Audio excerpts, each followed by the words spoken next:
you must have some top to-dos on pest-proofing projects for the home. What are your top 5 this season? Well, one of the key things is to take a close look at the exterior of your house and make sure that you seal off any entry points for ants and carpenter ants or termites or whatever. And that just means taking a close look at the siding, and if you have cracks between the siding and window trim or door trim or the foundation, get a tube of caulking compound, and there are lots of choices in that area now, and seal them up. Same thing goes for utilities that come into the house, whether it's a pipe or just a cable. Make sure that if there's a hole in the side of the house that you've plugged it up with some caulking. And this really will go a long ways to preventing infestation into the house. In your experience, what pests do the most damage? Termites, without a doubt. Across the United States, we're talking billions of dollars every year in terms of structural damage to your house.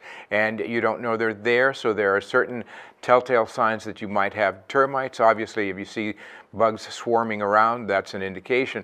But something as silly as a little pile of sawdust, or rather it looks like sawdust, but it's actually the excrement from the termites, will be a tip-off that you've got active bugs inside the house. They could be eating away at baseboards or window trim. If you tap on the side of a piece of wood inside the house and it sounds hollow, that's an indication that they're in there. If you press and all of a sudden you realize there's no wood there, just a layer of paint, clearly you have a serious problem, and that's when you really should partner with a pest control professional.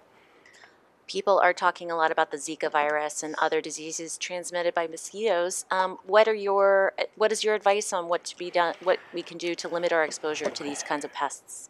Yeah, this year the Zika virus, which is carried by mosquitoes, is a real serious threat to our health. And so it's very important that homeowners prevent the breeding of mosquitoes around their property by making sure that you don't have any standing water.